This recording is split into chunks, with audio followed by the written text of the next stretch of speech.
Hi, I'm Dave, and I know comics.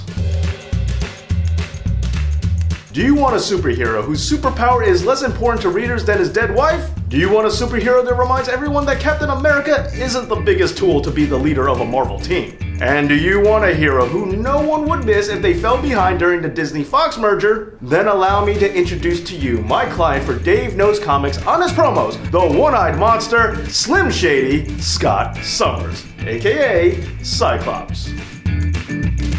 Behold, the biggest dick in the X-Men is surprisingly not on Colossus, but instead, it's Scott Summers. Witness a character that was portrayed by James Marsden, whose chief qualification for the role is that he's really good at playing the other guy that keeps getting in the way of the protagonist. And Cyclops helps to prove Corey Hart wrong because Wolverine definitely would switch the blade on a guy in shades. But then again, it's not his fault. How else are you going to make a character interesting when all he can do is just shoot lasers out of his eyes? Yeah, because that's the Superman power that you would steal if you could only pick one, right?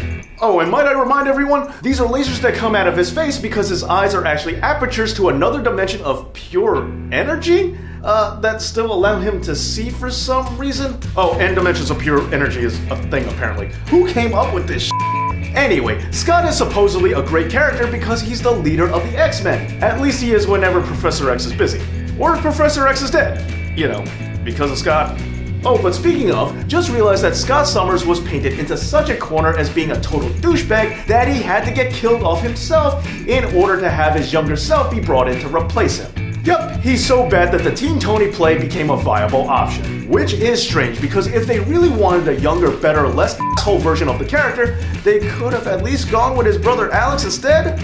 But maybe bringing Scott's family into things won't be much better, especially since people like the X-Men for being an allegory for diversity in America, and he has a dad who's a space pirate? That really kind of derails the whole one-to-one parallel thing here, right?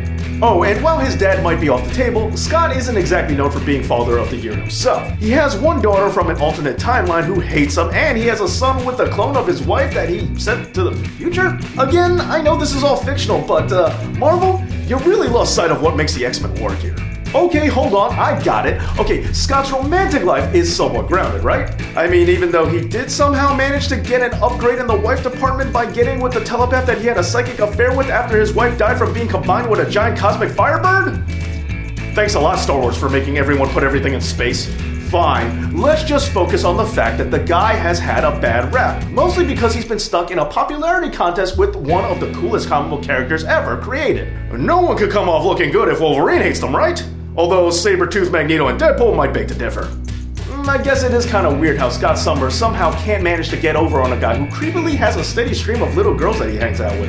In the end, if you want a superhero who gets forced into almost all X-Men content, even though he's really nowhere near as promising a character as Gambit, Shadowcat, or Nightcrawler, a superhero that proves that you can't hit a man with glasses, and a superhero who, despite being an oppressed mutant, still manages to be a smug, self-entitled prick, then allow me to introduce to you my client for Dave Knows Comics on his promos, Scott Summers, aka Cyclops.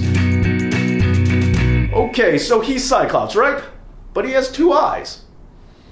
Just saying is all.